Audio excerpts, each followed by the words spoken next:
बातें ऐसा नहीं है कि मैं आपकी बात समझकर एक्सेप्ट करूंगा, मैं आपको दिखाने वाला हूं, सबको, अपने दर्शकों को भी। पाकिस्तान, बिलावल हो, इशाक डार हो, आसिम मुनीर हो, शहबाज शरीफ अगर पीछे पीछे बातें कह रहे हो, वो जंग की बात कर रहे हैं कि भारत को टारगेट करेंगे और भारत को जैसे को तैसा कर देंगे, लेकिन वहां की पार्लियामेंट में जो बातें उठी जरा उसे सुन ले, फिर समझ में आ जाएगा पाकिस्तान कहां पर है। एक बात समझने की ये है कि ये बकौल मोदी साहब के ये पॉज है। पॉज का मतलब ये है कि सिचुएशन किसी वक्त भी रिवर्स हो सकती है। फौजें जो हैं ना तो खाली पेट लड़ती हैं, फौजें ना पब्लिक सपोर्ट के बगैर लड़ती हैं। माशाल्लाह पब्लिक सपोर्ट तो मौजूद है, लेकिन हमारी फोर्सेस को स्टेबल इकोनॉमी चाहिए, रिसोर्सेस चाहिए, ताकि हम आने वाले वक्त के लिए अपने आप को तैयार कर सकें। अभी हाल ही में एक जंग से गुजरा है और जिस तरह कहा जा रहा है कि मोदी साहब कहते हैं कि ये अभी एक पाज है, तो उसके लिए उस पाज का मुकाबला करने के लिए हमने अपने दफा को मजबूत करना है। उसके लिए हमें अपने बच्चों का दूध तक कुर्बान करना है। सुन लिया आपने पाकिस्तान की संसद में क्या बातें हो रही हैं। फिर इसके आगे हमारे जो एक्सपर्ट कमेंट यहां पर आ रहे हैं वो बहुत बढ़ा चढ़ाकर बातों को नहीं रख रहे हैं। हमारे भी एक्सपर्ट चीज़ों को, बहुत शब्दों को चबाकर बोल रहे हैं, क्योंकि भारत में जब हो जाती हैं चीज़ें तब उसके बारे में ज़्यादा बात करना पसंद है बनिस्बत की होने से पहले दावे किए जाएं।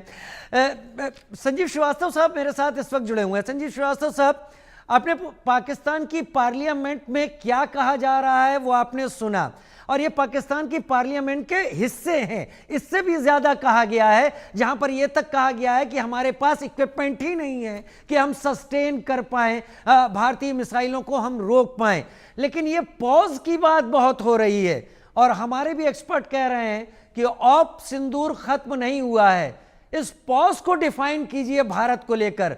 पाकिस्तान फिर भी कह रहा है हम लड़ने को तैयार है। देखिए, पाकिस्तान को और वहाँ के जो हुक्मरान हैं और रियल तो उसके जो लीडर्स हैं वो मुल्ला मुनीर ही हैं। पाकिस्तान की जो सेना है, वहाँ की जो खुफिया एजेंसी है, वहाँ की रियल रूलर है, और उस रियल रूलर के द्वारा जो बैठाई गई जो कठपुतली सरकार है, वो जाहिर है कि अपने आर्मी के आकाओं की ही बातों को ही वो पेश करेंगे।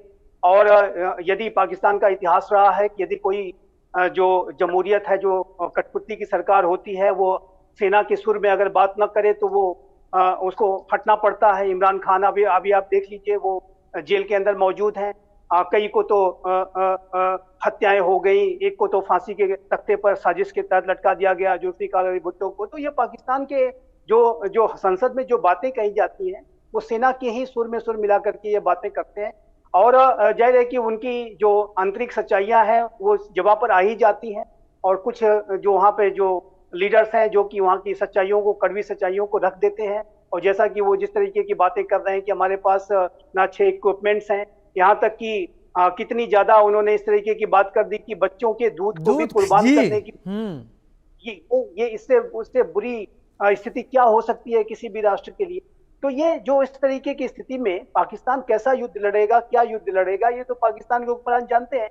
लेकिन उसका इस तरीके के बयान इसी वजह से दिए जाते हैं ताकि जनता को बरगला करके रखा जाए। जनता का जो ध्यान है, ऐसे स्टेटमेंट्स ही तो आग लगाने की तैयारी करते हैं। देखिए, आग लगाने की बातें तो जरूर की करते हैं वो, लेकिन इस आग में जो खेलने का वो जो कार्य कर रहे हैं, उसका जो अंजाम क्या होगा उसके बारे में उनको विचार कर लेना चाहिए। ठीक है, संजीव उनियाल साहब का मैं संजीव उनियाल साहब का भी रुख कर लेता हूं मैं। संजीव उनियाल साहब, पाकिस्तान की पार्लियामेंट पॉज वर्ड के ऊपर बहुत बात कर रही है। मेजर जनरल ब्रजेश और एस सुधाकर साहब इसको बहुत बेहतर तरीके से जानते हैं और अंदर अंदर जानते हैं कि अभी भी भारतीय आर्मी ने डी एस्केलेट नहीं किया है, वो वहीं पर मौजूद हैं, इस पॉज का इंतजार कर रही क्या कब ट्रिगर हो। लेकिन मेरा सवाल आपसे है, क्या पाकिस्तान इस बात से दिमाग में कहीं बहुत निश्चिंत महसूस करता है कि अगर हालात खराब हुए तो भारत को टू फ्रंट वॉर में हम उलझाएंगे?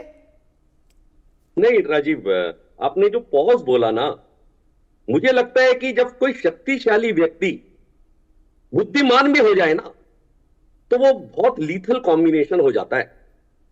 तो आप देखिए कि कितने साधारण तरीके से 3 दिन की लड़ाई के बाद हमने जो है सिंधु जल संधि उसको लगभग तोड़ दिया, खत्म कर दिया, पानी के लिए तरसा दिया और उस पर स्टैंड किया कि नहीं भैया ये वापस नहीं होगी, रिवोक नहीं होगी। तो अब साथ में आपने कह दिया पॉज, तो देखिए उसका इफेक्ट, देखिए उस पॉज का कि आज तक वो वहां पर उनकी संसद में, उनकी पार्लियामेंट में वो बेचारे लग रहे हैं सारे।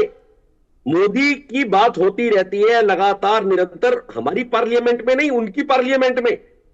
और मुझे लगता है कहीं ना कहीं सॉफ्ट कॉर्नर खेलने के लिए भी उन्होंने बच्चों के दूध की बात की, क्योंकि उनको पता है कि भारतवर्ष छोड़ देता है, गजनबी को छोड़ दिया हमने अनेकों बार, और जब मौका मिला तो हमारी पीछे पीठ पर छुरा घोंप दिया। परंतु मुझे लगता है कि वो चाणक्य नीति को मानने वाले लोग इस टाइम विराजमान हैं, भारतीय जनता के आंखों के तारे हैं। इसलिए इस बार आपको पॉज मतलब है, मुझे लगता है कि रामधारी सिंह दिनकर, कुरुक्षेत्र, तू रोक युधिष्ठिर को न जहां, जाने दे उसको स्वर्ग धीर, पर फिरा हमें गांडीव गदा, लौटा दे अर्जुन भीमवीर।